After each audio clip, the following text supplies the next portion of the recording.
Hey guys, back with another video. This is pretty funny because Tam found the first one so cringy that she couldn't even watch them, but I'll keep them coming because some of you seem to enjoy them. So this is SketchUp, and I would start off by saying definitely recommend learning how to use it. I put it off for a little while because it is not the most user-friendly thing on the surface of it, but actually if you watch a couple of YouTube videos, it's very easy to pick up, and then you've got these really accurate millimeter to millimeter models. It's very quick to draw things. You can move things about, and the whole reason why I ended up using this was when I was designing the seat for a fabricator, he wanted accurate measurements, and my 2D graph paper wasn't cutting it anymore, sadly.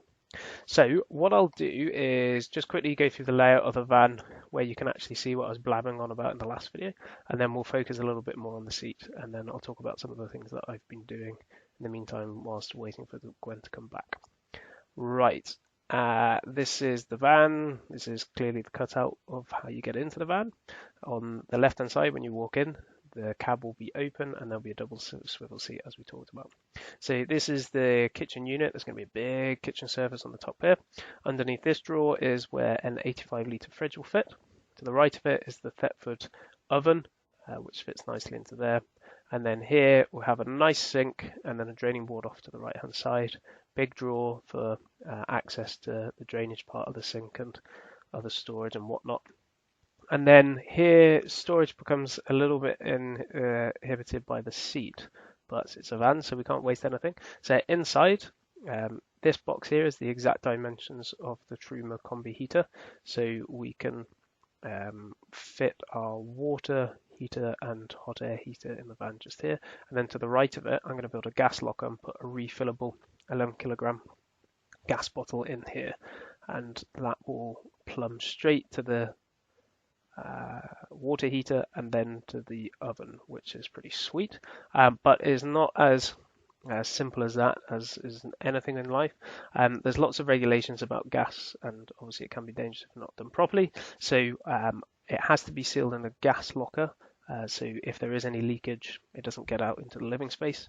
And then there needs to be a dropout hole in the bottom, so all of the gas can escape if there is a leak, because it's heavy, it's more dense than air, so it sinks to the bottom, which is good.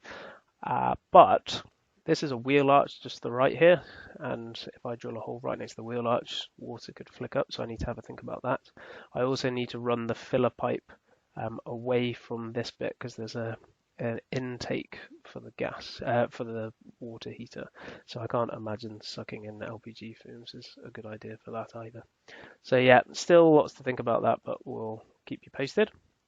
And then we come to this seat, which is probably be the focus of this video, so we'll have a look at that in a bit more detail now. Alright, this is the seat. So this is the whole reason why I'm using SketchUp, and it's my first drawing, which I think looks alright, to be fair. So I was down in Cardiff visiting some friends, and by coincidence one of my friends works right next to a fabricator, so we went to have a chat with him, and he's pretty keen to get involved in this project and weld me up a seat. Originally we wanted to put a rock and roller bed in, so the rock and roller bed is a bed which has seat belts mounted to the frame, but it can extend and come completely flat, so then you've got two more beds in your van. However, they extend quite far back from this point onwards, and that would take up valuable garage space. And as you know, the whole priority for us is making sure we have mountain bikes and lots of kit in the boot, and then a nice fun living space.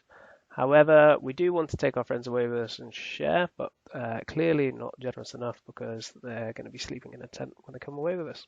Hashtag sorry, not sorry.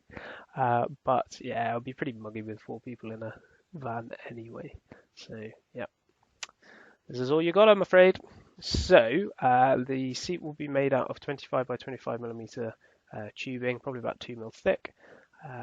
We'll reinforce the side so it's a nice strong frame, and then right at the back here will be a 50 mil by 25 mil where we'll mount the seat belts.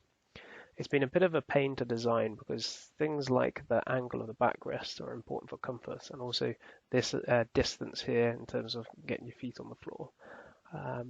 But it's also hard to imagine because you need to put an extra 3 inches of foam when you upholster it. So all of those dimensions and angles change once that happens. And then underneath, I wanted this a certain height because I want to store a toilet underneath, and then also put the leisure batch in the back.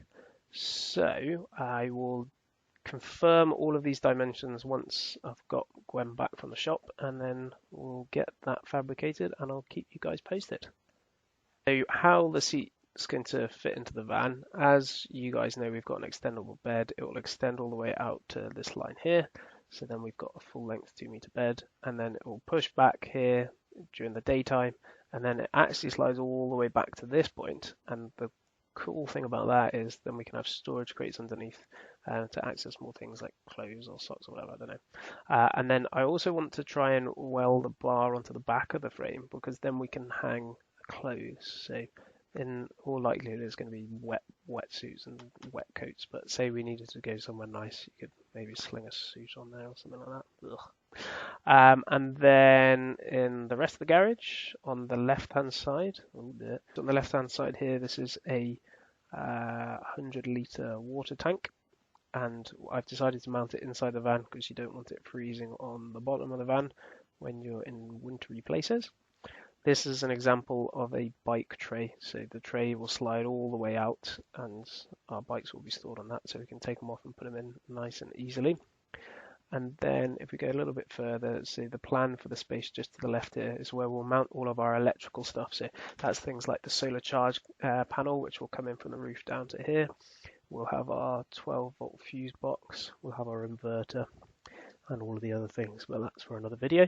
And then I'll also try and hide some of the water system features here. So you need a pump and a filter and all of this nonsense, and we'll eventually plumb all of those wires and pipes across, and that will go to our sink. And then also out the back here where we'll have a hot water shower for rinsing off after the impromptu swims in the sea. We've got a window on this side, there'll be another window on this side. I've been making templates to prepare to cut a nice big hole in our expensive van, which we dropped just shy of £2,000 fixing because it was wonky, so let's hope I don't muck that up. And then we'll cut another hole in the top here for our max air fan. And just to remind you, the reason we want the max air fan and the windows at the back is it encourages really good airflow when we're sleeping, when it's hot at night, and then it can act as a bit of an extractor fan when cooking and get all of that moisture and humidity out of the van, so it's nice and comfy to sleep in. So that's the main updates on the design, and we'll keep you posted.